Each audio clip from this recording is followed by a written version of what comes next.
Hare Krishna, welcome. Today, please join in the very important sloka, one of the important slokas of Bhagavad Gita, 15th chapter, 15th sloka. सर्वस्य चाहं हृदि सन्निविष्टो मत्तः स्मृतिर्ज्ञानमपोहनं च वेदैश्च सर्वैरहमेव वेद्यो वेदान्तकृत्वेदविदेव चाहम्. Now, please join in the wonderful explanation of Lord Krishna of this wonderful sloka, because this contains so many diverse points, all in the two lines. Krishna says, I am present in everyone's heart. This is already known to us from 5.29, like that we have heard earlier also 2 times. And Krishna says, from me comes memory, knowledge and forgetfulness. Here, let us take a gap in the meaning, what is being explained now. Anybody says a good thing, yes, it's from me, that is understandable. I give you knowledge, teacher may tell the student, that is understandable, yes, he gives. Memory, yes, I am reminding you, it means that memory is coming through somebody else. That's a creditable thing. But will anybody say forgetfulness comes from me? It's a discredit, it's not. I will not say I got a bad thing in my heart. I will never say that. So when you say about good things, otherwise you don't say. So forgetfulness, how can it be a divine quality coming out of Krishna? So this is where the explanation is needed. In memory, there is a short-term memory and long-term memory.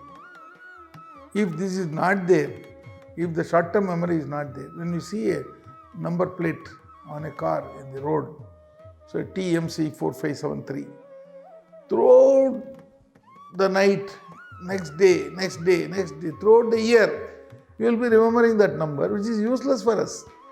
It is futile.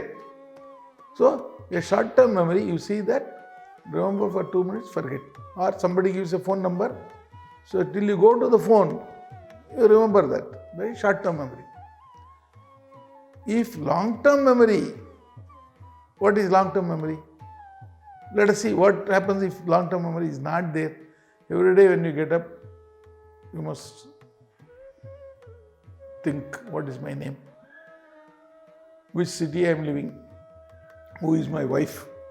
Who are the children? What are the names? Every day you must recall and then know. Or like in the film Ghazini, you write on your hands and legs and mirror and all, and you try to remember that.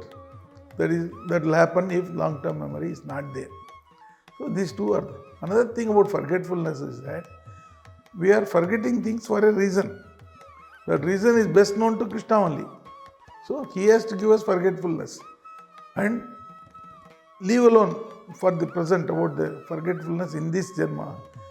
Whatever you have undergone in the previous Janma, if you don't forget, then that will be crowding your memory all the time.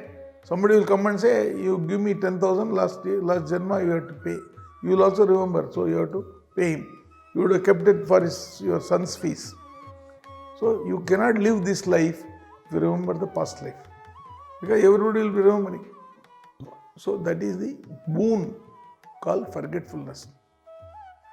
Also in this Janma, you forget so many pains and insults people have given. So you try to forget in time, because time is Krishna. In time that is forgotten. That forgetfulness also because of the time which is Krishna. Now about Vedas. The only thing to be known in the Vedas is me, Krishna says. He is the man to be known from Vedas. He is the compiler of Vedas. And he is the knower of the Vedas. So these 3 attributes to Vedas should be enough for people to know that Krishna is in sync with Vedas, or Vedas are in sync with Krishna. There is no difference. So whenever you talk of Vedas, you must remember that Krishna is the compiler. But unfortunately, people do not talk like that. So that's to be spread with our knowledge, because when we read Gita, we start with one assumption, one strong assumption. What is that? That whatever Krishna says in the Gita is correct, and elsewhere also, not only in Gita. Whatever Krishna says is perfect, correct. With that understanding, if you read, then the confidence on Krishna and yourself will increase. Now, let us have a joke for the forgetfulness. The server in the restaurant is telling Manta, "Sir, you are forgetfully taking the spoons in your pocket." Manta says, No, not forgetfully. The doctor has told me, take 2 spoons after every meal. So he is taking hotels, restaurants' spoons, and taking literally, take 2 spoons of the medicine, which he has not understood. Hare Krishna.